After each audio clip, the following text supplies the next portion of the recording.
Meus amigos, que a paz de Jesus permaneça em nossos corações. Estamos no mês de Allan Kardec, que se comemora o aniversário dele, a chegada dele à Praia Planetária. E essa chegada é muito significativa, porque ele veio abrir as cortinas para uma nova era, para construir uma nova humanidade. Para isso ele veio cercado de uma pleia de colaboradores. E esses colaboradores não eram só da área religiosa, mas sim de todos os departamentos terráqueos. Na área da ciência, na área da filosofia, na área da religião, etc., para que pudesse congregar forças em torno das novas ideias trazidas por Allan Kardec para se preparar as bases para essa nova era. Nós escrevemos esse livro, Allan Kardec, Análise de Documentos Biográficos, porque se nós não sabemos nem quem ele é, no sentido mais simples, de quando nasceu, como nasceu, era descendente de quem, né? As coisas mais simples, fica difícil nós queremos entrar no mais complexo. Essa pesquisa foi feita por nós e pelo nosso amigo Estênio Monteiro de Barros, que é formado em tese de doutorado na França. E aí, com a facilidade extraordinária que ele tem do francês, nos abriu também toda uma possibilidade de pesquisa. Assim, sem mais delongas, vamos partir para essa pesquisa. Na época que foi feito esse livro, estavam as coisas em termos de internet, tudo assim caminhando. Mas eu vou partir daquele momento para vocês verem qual foi a gênese dessa nossa pesquisa. Então aqui nós temos um retrato de Allan Kardec, do senhor Monvoisin, uma pintura feita em 1861, né? E essa pintura é muito bonita, porque Monvoisin, ele escreve mais tarde no jornal Le Figaro, dizendo que ele era médium de pintura. Então ele fez essa pintura também inspirada. E Monvoisin teve aqui no Brasil, pintou Dom Pedro II por inteiro, e a corte ficou encantada com a presença dele. A mulherada queria fazer os retratos. Os retratos naquela época eram com as pinturas, né? E ele ficou muito tempo aqui no Brasil, depois esteve na Argentina, no Peru, um grande divulgador da homeopatia. Então aqui a nossa homenagem a Monvoisin, que nos apresentou esta beleza deste retrato de Allan Kardec. Nós dedicamos esse trabalho a algumas pessoas que estudaram muito a vida do codificador. O nosso Canuto de Abreu, que teve com documentos originais de Allan Kardec, o professor Deolindo Amorim, que escreveu um resumo da vida do codificador, o Francisco Tizes, junto com o Zeus Vantuil, na época o Zeus não estava desencarnado, é a biografia mais completa em torno de Allan Kardec. Aí Dalina Matos tem um trabalho maravilhoso nos presídios, ela já desencarnou, e muito interessante porque é fruto do Centro Espírita Amélie Boudet, em Vila Isabel, que é a esposa de Allan Kardec, e que todo esse lado feminino, todo esse lado de mãe, de sensibilidade materna, para cuidar dos presidiários. O Newton Boechat, um grande orador espírita, um grande divulgador do Allan Kardec, no Brasil, na América do Sul e na Europa. Inclusive fez uma palestra em Barcelona, dentro da Igreja Católica, falando sobre o Espiritismo, lá onde houve o Auto de Fé de Barcelona e que as obras do codificador foi queimado. Na época, esse trabalho do Newton Boechat correu aí Brasil afora, porque mostrou-se que a França estava abrindo, que a Espanha estava se abrindo democraticamente, fruto da participação do rei Juan Carlos. Até numa conversa que nós tivemos com o Chico Xavier, no ano em que ele estava concorrendo ao Prêmio Nobel da Paz, eu disse: olha, Chico, você está concorrendo ao Prêmio Nobel da Paz junto com o rei da Espanha, Juan Carlos, que fez essa redemocratização a ponto de se falar de espiritismo no auditório da igreja, já que não se tinha um auditório tão grande para abrigar tanta gente que queria saber sobre o espiritismo. Pasme o que o Chico falou. Ele disse: o quê? Um homem assim brilhante como esse está concorrendo ao Prêmio Nobel da Paz junto comigo? Vou orar para ele ganhar, ele é que é bom. Coisas do nosso Chico. Muito bem. Assim, a pesquisa era muito simples naquela época. Entravam numa página de busca, botavam lá o nome Allan Kardec, e ali, como vocês podem ver, se encontrava naquela época 2.300 páginas citando o nosso codificador. Hoje são milhares e milhares de páginas. Sendo assim, nós fizemos uma outra indagação, né? Vendo aí essas muitas páginas sobre codificador, nós indagamos, por que não botar Lyon? Já que ele nasceu em Lyon, colocaríamos Lyon, entraríamos na prefeitura e perguntaríamos se tinha a certidão de Allan Kardec. Naquela época, não se conhecia no Brasil a certidão de nascimento do codificador. E pairava-se tantas informações, tantas dúvidas, com relação à data, com relação ao seu nome. Tendo a certidão, era muito fácil. E aí, escrevemos para lá, está aí o nosso e-mail, mandando a solicitação à prefeitura, e veio a resposta para aguardar, e desejava a gente um bom ano de 1897, para aguardar que estava chegando pelo correio. Agora, olha como esse negócio de data, de pesquisa, nós temos que ter atenção. Ela estava me dedicando à pessoa que um bom ano de 1897, mas lá, olha o ato falho, escreveu 96. Então, são assim, errinhos, que de repente vai formando tantas dificuldades, a gente começa a escrever coisas que são erradas, né? Isso aqui é um simples exemplo. Olha como uma pesquisa, nós fragamos logo com um ato falho, né? Muito bem. Aí chegou a certidão do codificador, está aí o nome do codificador, que passamos imediatamente a traduzir a certidão. A primeira coisa era a data. Tinha-se dúvida. Kardec nasceu no dia 4 ou no dia 3 de outubro, naquela época, né? Muitos discutiam sobre isso. E aí, como houve naquele período que Allan Kardec nasceu, o calendário era o calendário napoleônico ou o calendário da Revolução Francesa, tinha de se fazer a conversão para o nosso calendário. E há um programa na internet chamado Calendrier, que a gente botava o mês e o ano da Revolução Francesa e automaticamente passa para o nosso calendário. E aí fica claro, Kardec, a certidão é de Gedi, 4 de outubro de 1804, ou melhor, quinta-feira, 4 de outubro. A certidão é desse dia, mas diz nascido ontem, então Kardec nasceu numa quarta-feira, no dia 3 de outubro. Tá certo?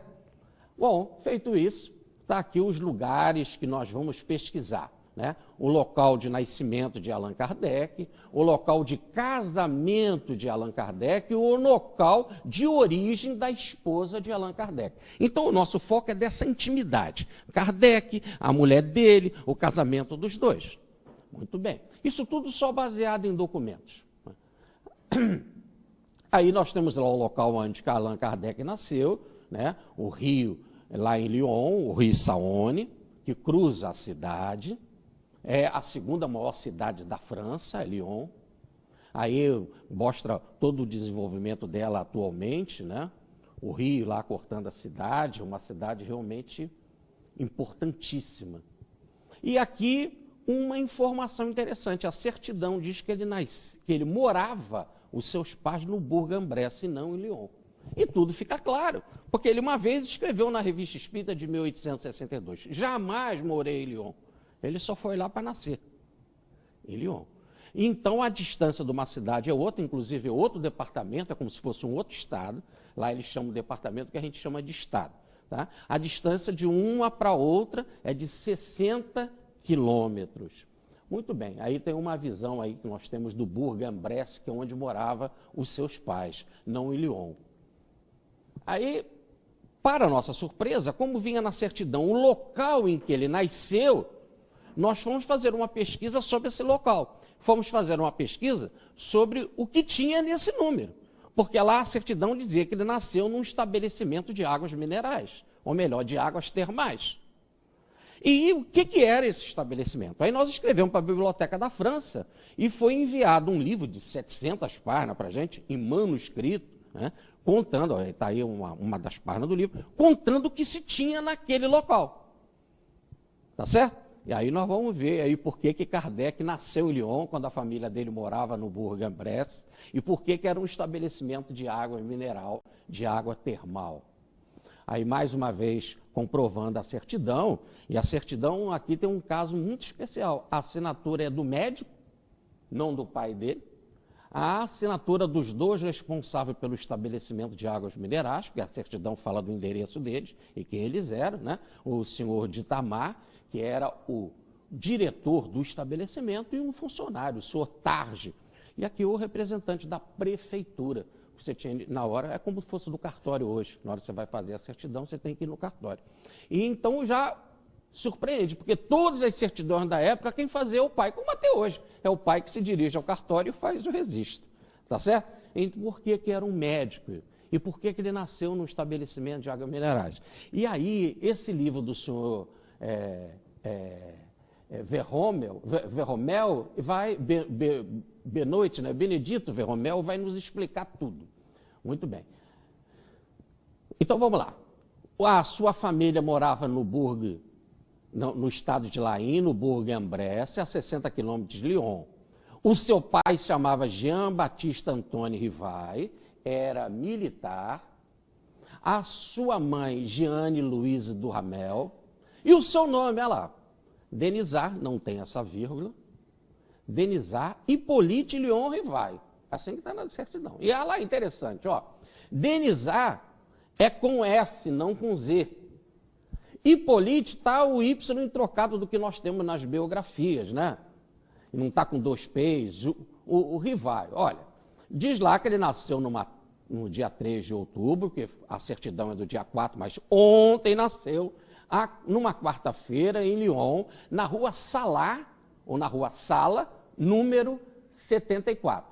Lá era um estabelecimento de águas minerais, e quem assinou? Ah lá, o seu Cyriaque Frederico de Itamar, o dono do estabelecimento de águas minerais, o seu Jean-François Targe, não Turge, que era o funcionário de lá, e o médico responsável, o senhor Pierre Rodamel, que morava ali perto, e o prefeito da cidade. O que isso significa? Lá no livro do senhor Verromel, conta como era um estabelecimento de águas minerais. É um spa. Hoje nós temos um spa.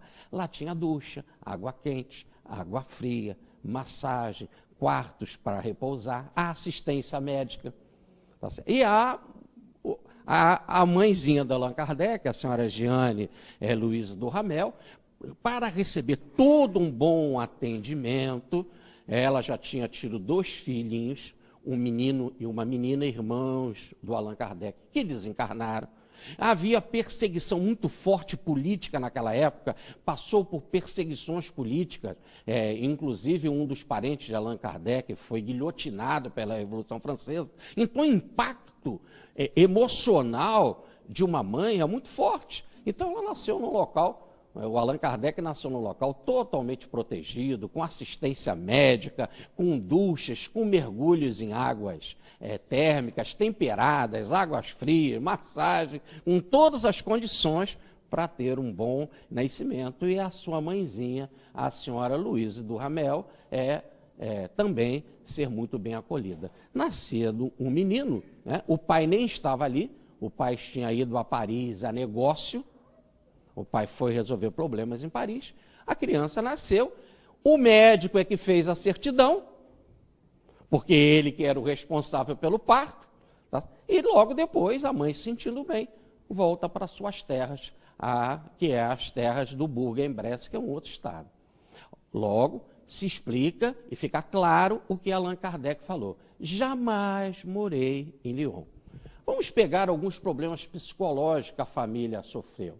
Repare, aqui no livro publicado pela FEB, da biografia do Allan Kardec, eles também, mais tarde, eles descobriram uma outra certidão, porque antigamente se fazia certidão tanto na prefeitura como no Conselho de Estado, ou no Conselho Regional. E eles pegaram a do Conselho Regional, que é depois da nossa. Primeiro se fazia aquela, depois é que se fazia essa. Mas repare que tudo continua a mesma coisa. Lá o nome está registrado da mesma forma. A única diferença, tá certo? É que aqui a assinatura do prefeito está mais embaixo, do responsável pelo conselho está mais embaixo. Absolutamente. O resto está tudo igual.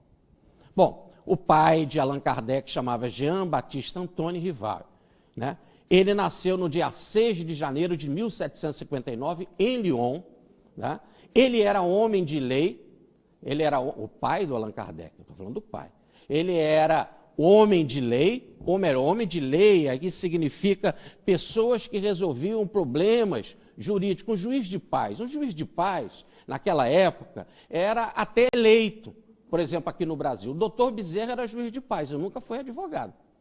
Era uma pessoa escolhida para resolver problemas da localidade. E ele, como militar, resolvia problemas em torno lá do batalhão onde que ele prestava serviço militar. Né? Então, ele era um juiz de paz militar do 2º Distrito do Exército dos Alpes, né? Desde o dia 7 de novembro de 1793. Repare que a Revolução Francesa vai acontecer em 1789 e o terror das grandes quantidades de pessoas guilhotinadas vai ser a partir de 1794, que vai ser considerado um terror. Logo, ele, inclusive, vai ser preso. Vai ficar numa situação de muita angústia à família, porque ele vai ser guilhotinado ou não. Acabou ficando livre. Mas repare, né? Ele casa no dia 6 de fevereiro de 1793, com a mãezinha do Kardec. Nasce Jeanne Louise do Ramel. Ela nasceu no dia 15 de abril de 1773, a mãe do Allan Kardec, né? E 11 anos depois é que vai nascer Allan Kardec, 11 anos depois desse casamento. E nesse intervalo, antes, nascem 2 menininhos, uma menina e um menino, que são os irmãos do codificador. Né? Quando o Kardec nasceu, o pai tinha 45 anos e a mãe 30. Hoje, falar em nascimento com uma mãe de 30 anos é muito fácil. Naquela época era complicadíssimo. As moças quase sempre casavam com 14, 15, 16 anos. Né? E aí tinham possibilidade de ter muitos filhos. 30 anos, repare, já dizia os livros de Machado de Assis, já era uma balzaquiana, já era considerada uma pessoa desgastada. Né? Isso é algo. Então, daí a própria necessidade de preservá-la, levando para um spa, para um bom estabelecimento de água. A spa não é passar fome, não. É só ter o bom atendimento, tá? O atendimento e a acolhida médica. Então, esses 30 anos aí mostra essa necessidade de preservação. Mas repare embaixo, o avô paterno de Allan Kardec era o seu Antônio Rival, era negociante, né? E a avó materna, Raine Richard. Agora, pelo lado da mãe, olha só que situação. O avô materno, o senhor Benoit, era um homem também de lei, procurador-geral. Era administrador no departamento de Laia, onde morava a família. E foi guilhotinado em León. Então estava tudo muito temeroso, estava tudo muito arriscado. Não só o pai do Allan Kardec tinha sido preso, mas olha lá, o avô, por parte materna, tinha sido guilhotinado. Então, se preservar politicamente era muito importante. E o abalo emocional que a França estava passando, num verdadeiro derramamento de sangue, foram muitas pessoas guilhotinadas. Se ouvia o claque, o clique e o bum da guilhotina, e as cabeças rolavam, o Sena ficava vermelho, o rio Sena. Foram muitas pessoas guilhotinadas, foi um derramamento de sangue louco. Então, psicologicamente, a esfera vibratória, né? ou melhor, a psicosfera estava tensa. Então, ter um bom nascimento, recolhido, num local de águas tranquilas, termais, daria uma boa condição, não só para a mamãe, mas para o papai também, para o neném. Né? E aqui é interessante ainda lembrar que nós estamos em 1804, quando nasce o codificador, e em 1807, o pai dele vai sumir. Vai para a guerra, vai lá para a Espanha, aquela mesma guerra que depois iria invadir Portugal, que Napoleão iria invadir Portugal, que a família imperial, a família real, ficou extremamente tensa ao ponto de fugir para o Brasil, em 1808. A família real vem para cá, Dom João VI vem para cá com a sua mãe, etc. A fuga foi tão rápida que os livros ficaram lá. Só um ano depois que as caixas de livros vieram para cá para fundar a Biblioteca Nacional. Então a situação estava forte, porque o exército comandado pelo general Junot já estava chegando. E o pai estava na ordem também do general Junot. Então, desde aquele momento ele sumiu, não deu um sinal mais de vida. Então, em vários outros documentos do codificador aparece pai, não presente, desaparecido.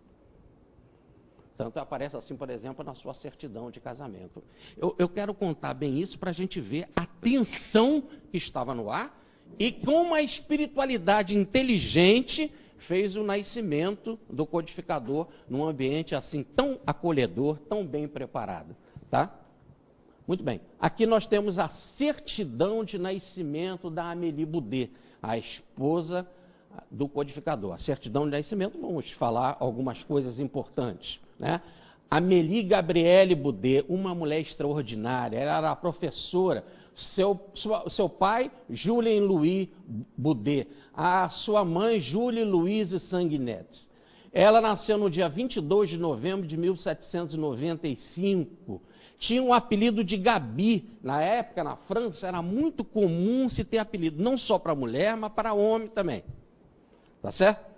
Então, ela tinha um apelido de Gabi, era a intimidade, como Allan Kardec chamava ela. Ela nasceu em Thiais, né, num domingo, e aqui estão as testemunhas lá do nascimento dela, que era mais velha que o Allan Kardec. Então, aí nós já vimos aí o registro de nascimento dela.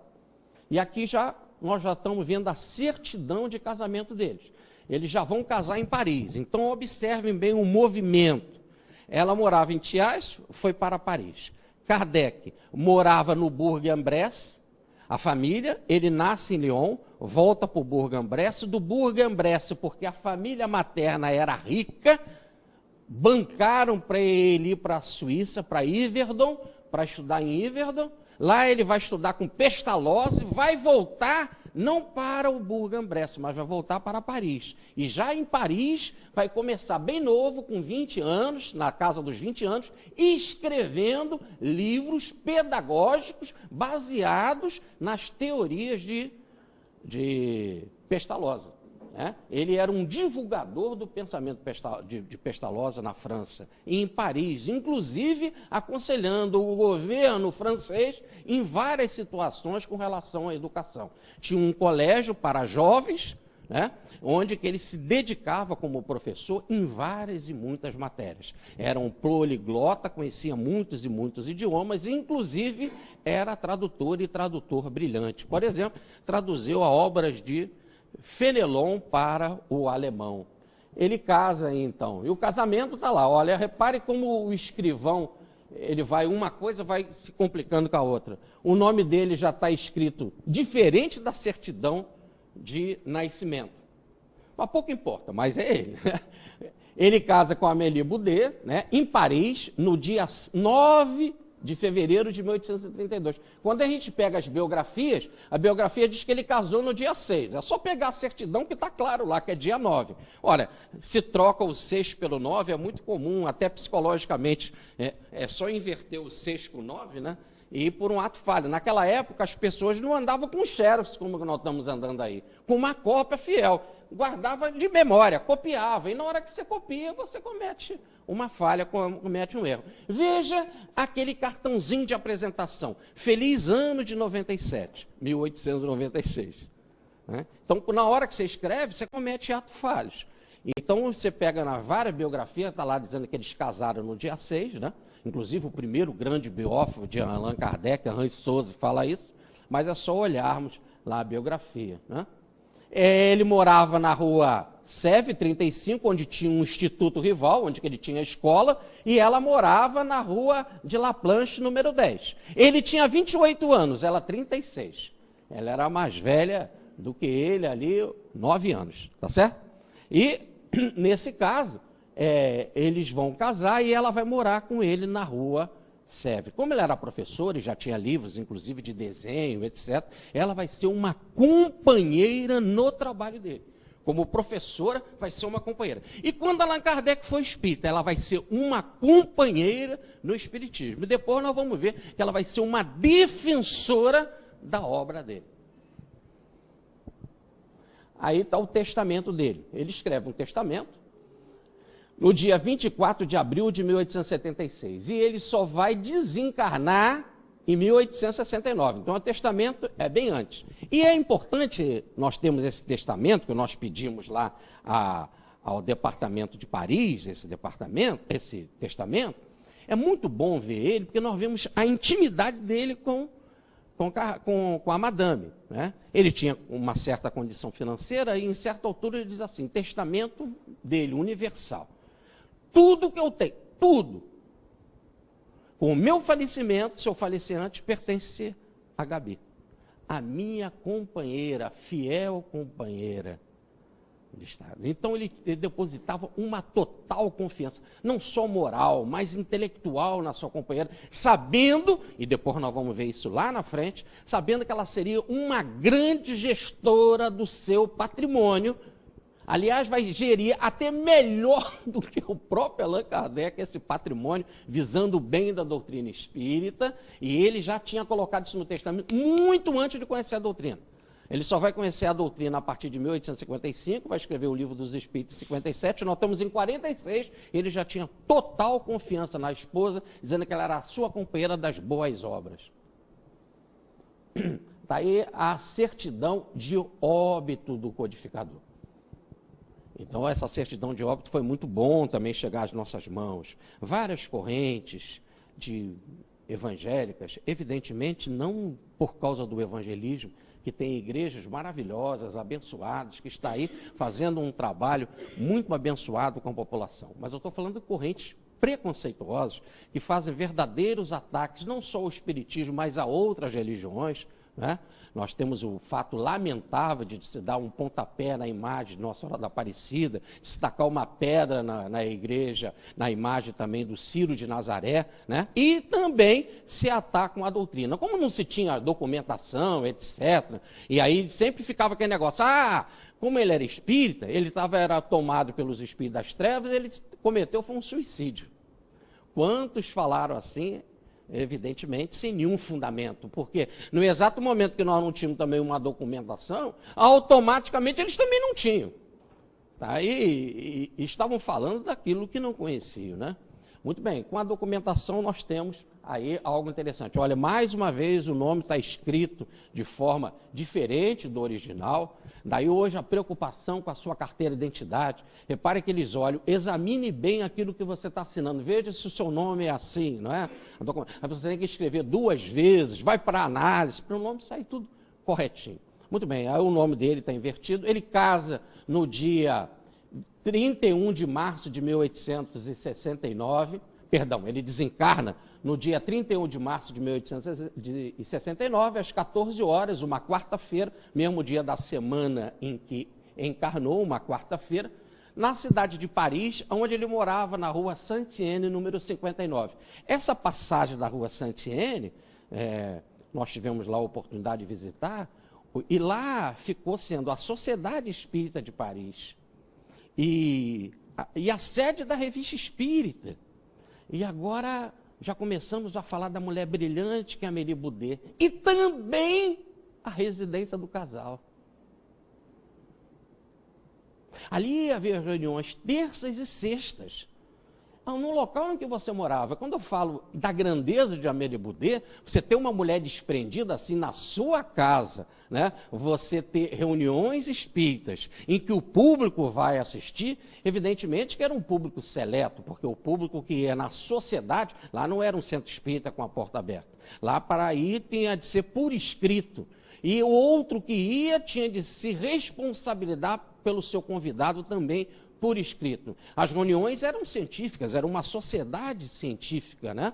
E em que Allan Kardec estava ali com muitos médios, às vezes 15, numa grande mesa, fazendo pesquisa. Ora, mas ali também ele trabalhava, ali ele recebia as pessoas para a distribuição da Revista Espírita, que começou em 1858, e nunca atrasou, e durante 12 anos ele administrou a revista, né?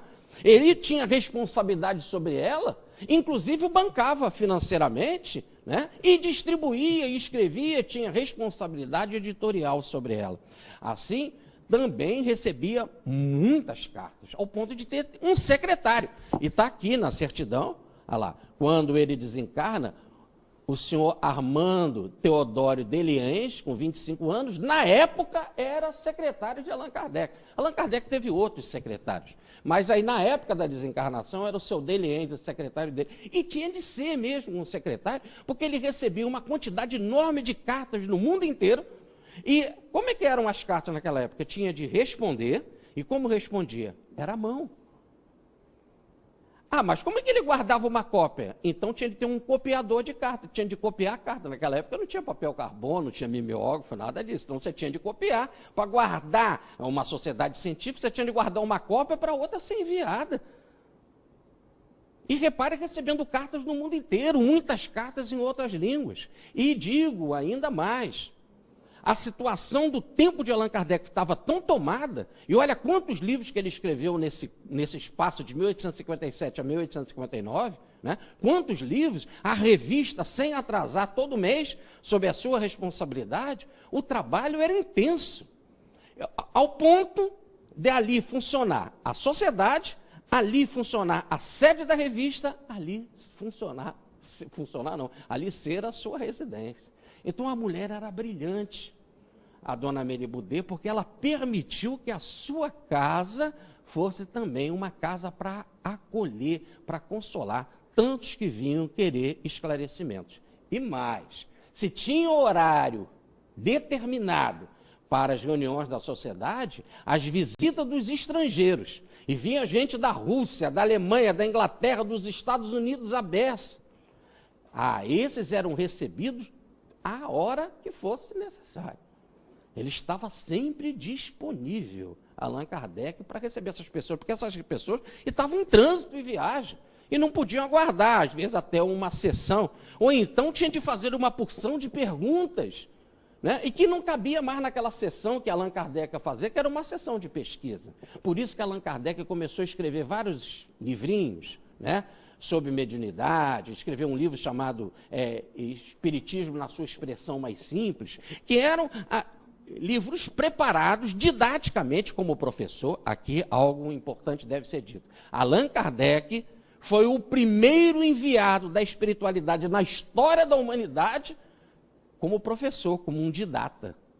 Daí a sua forma tão simples de escrever, em que não resta dúvida. Olha no Livro dos Espíritos, pergunta número 1, pergunta número 2, aí você está com sede e você para, não atrapalha nada. Aí você vai, bebe uma água e tal, volta, pergunta número 3, pergunta número 4, estou querendo comer um sanduíche, vai como sanduíche, pergunta número 5, 10, é de uma didática impressionante. Então ele ainda chegou a escrever, por exemplo, um caso, o Espiritismo na sua mais simples expressão, baseado em tantas e tantas perguntas que ele ouvia, que ele sempre tinha de ficar dando explicação, aí ele já ficava com um livrinho na mão. Quando a pessoa chegava e dizia, eu estou querendo saber tal coisa, lê esse livrinho que já rapidamente já vai te dar as devidas explicações. Isso para otimizar o seu tempo. Muito bem, foi nessa situação que Allan Kardec veio desencarnar. E aí os conselhos, o conselho da espiritualidade, para ele descansar. Ele tinha problema sério de circulação, né? Nunca descansou. Até em 1863, quando ele foi para Santo Andrés, para ficar na beira-mar, numa cabana, ele escreveu As Bases do Evangelho segundo o Espiritismo, que é o livro mais brilhante, mais divulgado, mais vendido da codificação. E, mesmo assim, quando desencarnou, nesta data, no 31 de março, o que acontece? O caixeiro foi lá para apanhar a revista Espírita de abril. Lá, estamos no último dia de março, tinha de sair de abril. Ele foi lá para levar para a gráfica, para ser impressa. Kardec entrega para ele e cai fulminante. Puf! Desencarnou trabalhando. E ali nós vemos a segunda testemunha da certidão, com 39 anos, o seu Alexandre Delany. Casado com a dona Alexandrina Delany, que era médium, que frequentava a sociedade de Allan Kardec como médium, uma das colaboradoras da codificação. E quem é Alexandre Delany? O pai do grande cientista Gabriel Delany. Ele é o paizinho dele. Gabriel Delany, que pequenininho foi carregado no colo por Allan Kardec.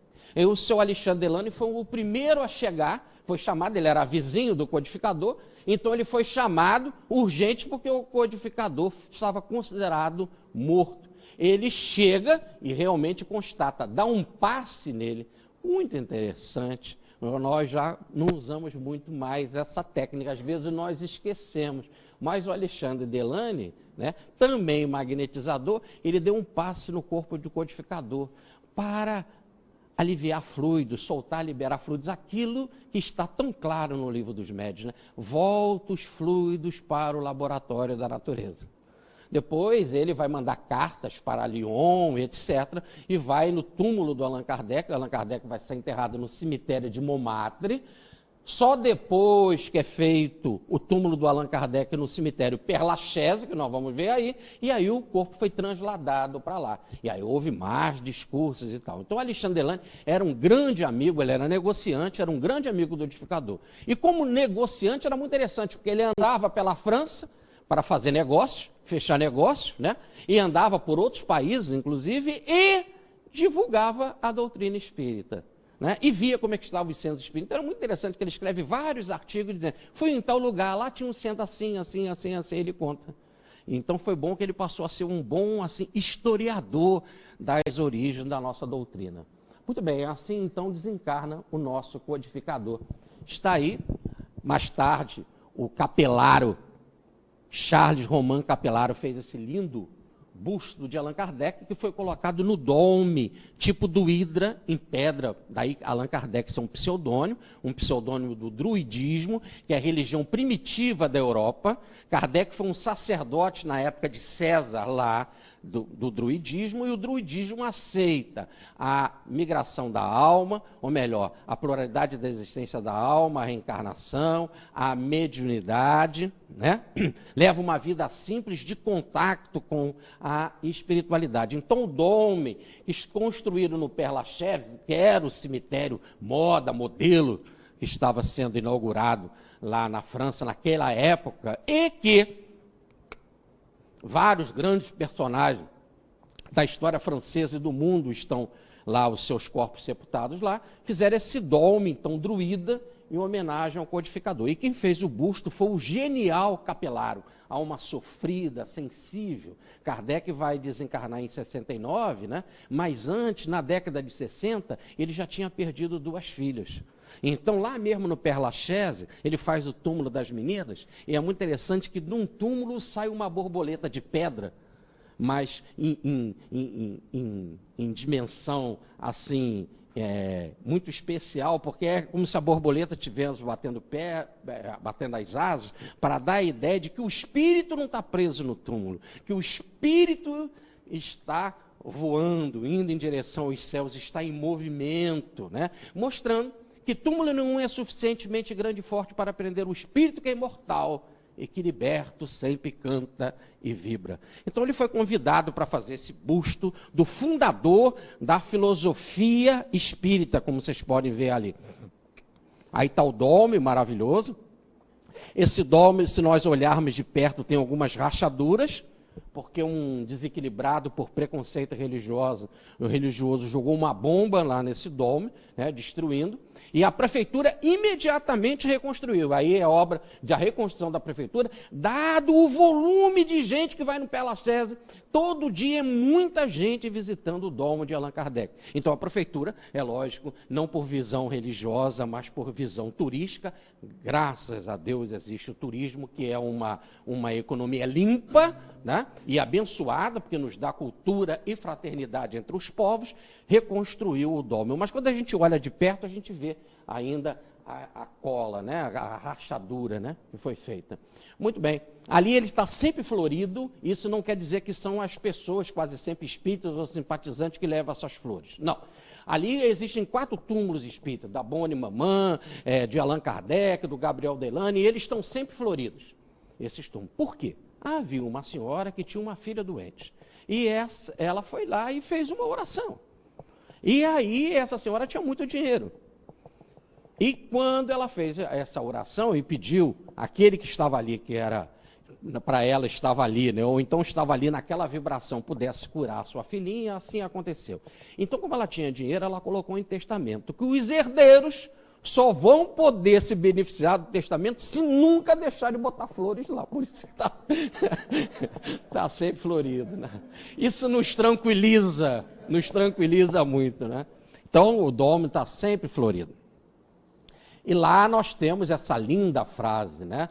Nascer, morrer, renascer, progredir sempre, tal é a lei, que não é frase de Allan Kardec. Pode até ser, mas nunca foi encontrado em nenhuma obra, nenhum escrito do codificador, essa frase dessa forma.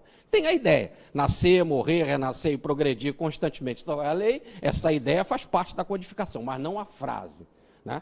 A mais próxima que se encontrou, bem parecida com essa, foi do senhor Émile Sabot, um espírita fundador, amigo de Allan Kardec, foi secretário de Allan Kardec, só que morava na cidade de Lyon, de Bordeaux, e foi o fundador da Sociedade Espírita em Bordeaux, em 14 de outubro de 1861, em que Allan Kardec, pegando vapor, ou trem a vapor, foi a Bordeaux, mais ao sul da França, ao sudoeste da França, para fundar, neste dia abençoado, a Sociedade Espírita de Bordeaux. É a frase que mais se aproxima dessa do senhor Sabot, mas mesmo assim não é igual. Aí nós temos mais uma outra visão, né? As pessoas colocam a mão mesmo, oram, vão lá, não tem essa visão mesmo de ritual, né? Inclusive o lado está ficando meio desgastado, porque isso daí, se não me falha a memória, é um bronze, aquela parte já está ficando um pouco desgastada. Tantas pessoas colocarem a mão e ficar ali fazendo pedidos e orações. Aqui nós temos a certidão de óbito da Madame Boudet. A esposa do Allan Kardec vai desencarnar em 83. Kardec desencarna em 69, ela em 1883. A certidão diz que ela desencarnou, olha a data, 21 de janeiro de 1883, num domingo, às 6 horas da manhã, em Paris. Na Vilar Seguir, número 39. Era uma instituição que Allan Kardec queria reconstruir casas para que espíritas velhos, militantes no espiritismo, mas que já tivesse cansado pela idade, pudesse ter onde morar, pudesse ter um abrigo, pudesse ter um acolhimento e continuar cuidando da doutrina sem se preocupar com problemas mais sérios financeiros. Ela desencarna ali, no seu domicílio, com 87 anos. Ela era viúva do senhor Hippolyte, mais uma vez o nome escrito de uma forma diferente. Cada certidão tem de um jeito. Então, chega a essa conclusão que qual é a certidão que vale? É de batismo. Tá certo? Muito bem. Aí as testemunhas, olha lá, foi o senhor Pierre Gattame-Lemarry. Lemarry foi o grande continuador de Allan Kardec, foi ele que administrou a revista Espírita de Allan Kardec por 30 anos, ele vai desencarnar em 1901. Ele foi o primeiro mártir do espiritismo, porque ele vai ser preso por causa da mediunidade, por causa das fotografias espíritas, vai ficar 1 ano na cadeia. O seu filho, a sua mulher principalmente, grande trabalhadora do espiritismo, vai se dedicar, e juntamente o senhor Hubert Joly vai também cuidar, vai amparar por enquanto que ele estava preso, foi só 1 ano na cadeia, essa palavra só nós temos que tirar, porque um dia na cadeia é desagradável, imagina 1 ano, mas ele volta, assume o seu trabalho. E ele foi então também o presidente da Sociedade Anônima para a continuação das obras de Allan Kardec. Aquela sociedade espírita, se ela não acabou, ela ficou mais assim de lado, criou-se uma ideia mais de organização da obra. A Madame foi extremamente generosa com a desencarnação do Kardec, ofereceu as obras espíritas à sociedade, porque Allan Kardec tinha as obras, como Rivai, ele tinha as obras pedagógicas, mas as obras espíritas, no valor de 20 mil francos, foi dedicada à sociedade, que começou então a fazer várias impressões dessa obra e conseguir o seu sustento. Então, para isso, juntamente com Madame Boudet, foi criada uma organização mais, assim, podemos dizer assim, capitalista no sentido de boa administração. Não? Então, a sociedade chamava Sociedade Anônima para a Continuação das Obras Espíritas de Allan Kardec. Ou melhor, para que elas nunca deixassem de continuar. E a Madame vai começar ali um trabalho maravilhoso, visando a divulgação da obra do seu marido. Primeiro, vamos contar. Já contamos que ela abriu a sua casa para ser a sociedade e a sede da revista e receber visitas sempre. somente de estrangeiro.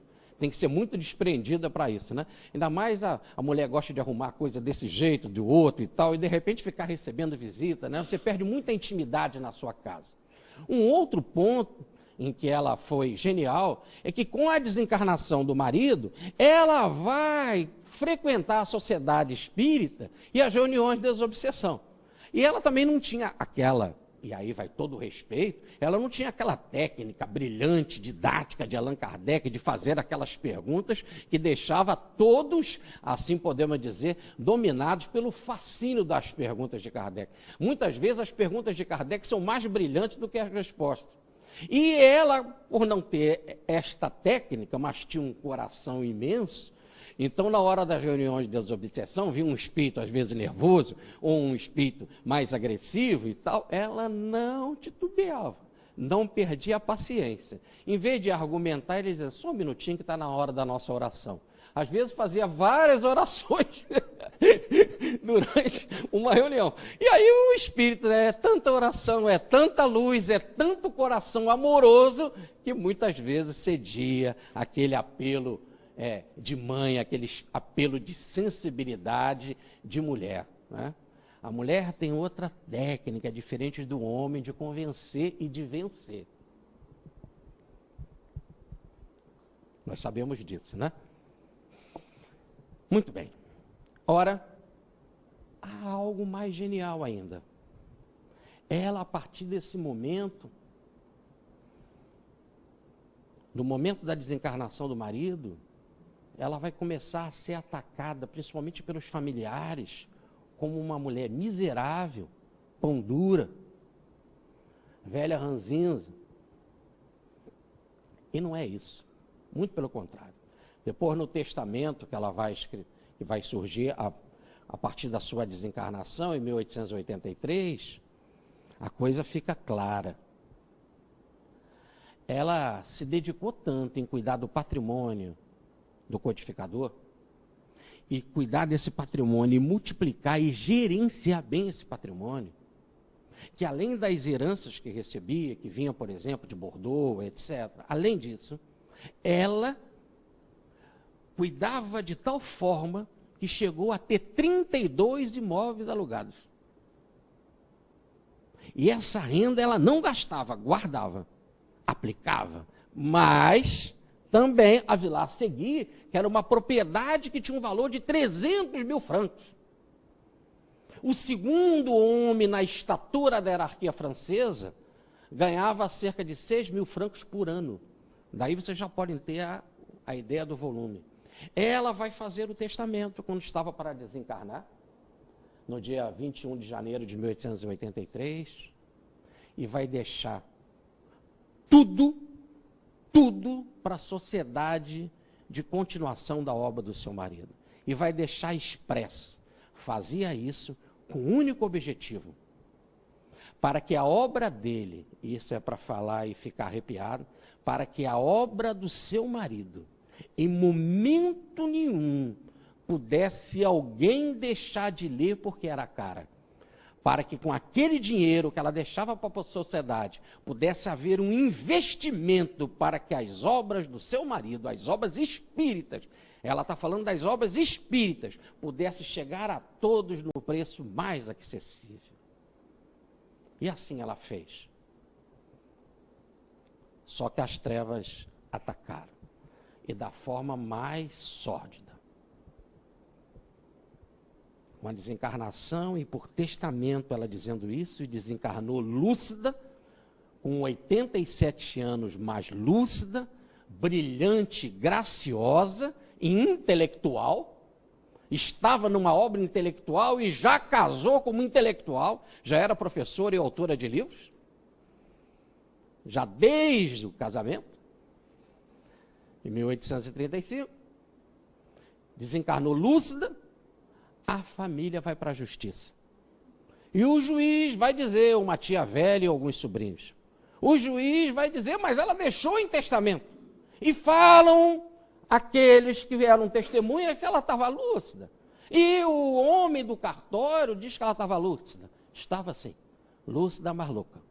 Porque ninguém pode, em sã consciência, tem que estar louco, tendo parente, tendo sobrinhos, tendo tia velha para cuidar, deixar dinheiro para a doutrina de malucos. Para coisa que não tem lógica. O que é espírito? Espírito existe. Tirar dos familiares para dar para espírito. Ela é louca. Aí começou uma guerra na justiça. Essa guerra vai levar cerca de 17 anos. E o processo vai se arrastando. E se precisa de levar tanto tempo para se cumprir a vontade de uma testamentária. De uma professora lúcida, com condições financeiras, que deixou de forma clara um patrimônio tão bem administrado, que administra 32 imóveis alugados. Só pode ser considerada louca. Mas tantos fizeram, que um dia aparece escrito, já no finalzinho do século XIX, que a causa estava sendo perdida e a família ganhou essa fortuna, porque o juiz, na última instância, considerou que ela era realmente louca. Mas a doutrina cruzou o Atlântico e pouco importa quem vai divulgar. Afinal, a obra nem era do marido dela. O próprio nome diz, o livro é dos Espíritos. Não estava nem a cargo de Kardec, nem de Boudet. A obra atravessa o Atlântico. Em 1875, o médico Carlos Travasso Fortúnio traduz o livro dos Espíritos para o português. Dom Bezerra de Menezes, que gerenciou a cidade por quase 20 anos, como na época poderíamos imaginar hoje o cargo de prefeito, um nome brilhante, um médico brilhante, um grande administrador, com muitas e muitas e muitas empresas, que entra para o espiritismo, que leva o nome da doutrina às alturas no jornal de maior circulação da América do Sul, que era o jornal Paris, por 7 anos, depois ainda vai escrever em outros jornais, vai assumir a Federação Espírita Brasileira em 1889, depois vai assumir mais uma vez a federação em 1895, com carta branca, para não haver impedimento de nenhum diretor intransigente, e por 5 anos vai fazer a unificação do espiritismo no Brasil e vai implantar, desde 1889, o estudo do Livro dos Espíritos na federação. E em 1895, o estudo do Evangelho. E agora, nesses 2 pilares, o Livro dos Espíritos e o Evangelho, nós temos a bênção da doutrina Brasil afora, e não existe país no mundo que venda e distribua mais obras de Allan Kardec do que o Brasil. Aliás, muito pelo contrário, publicamos as obras de Allan Kardec em francês e mandamos para a França. Oxalá, graças a Deus, tudo deu certo. Foi uma pena quando disseram que tudo havia sido perdido na causa judiciária. Foi perdido nada. Ismael cuidou de tudo. E hoje Kardec está aí, agasalhando a grande pata do Evangelho, e muitas novelas, e muitos filmes, e muitos livros, e a terminologia espírita roda por aí. Você vai na praia, a pessoa fala, o astral não está legal. Né?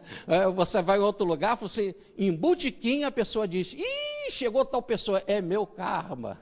Está tudo muito bem divulgado. Graças a Deus, graças a Allan Kardec, que comemoramos o seu aniversário, graças ao coração tão bom e generoso da nossa Amélie Boudet, que a gente costuma dizer a nossa Gabi. A nossa Gabi é do Kardec, né?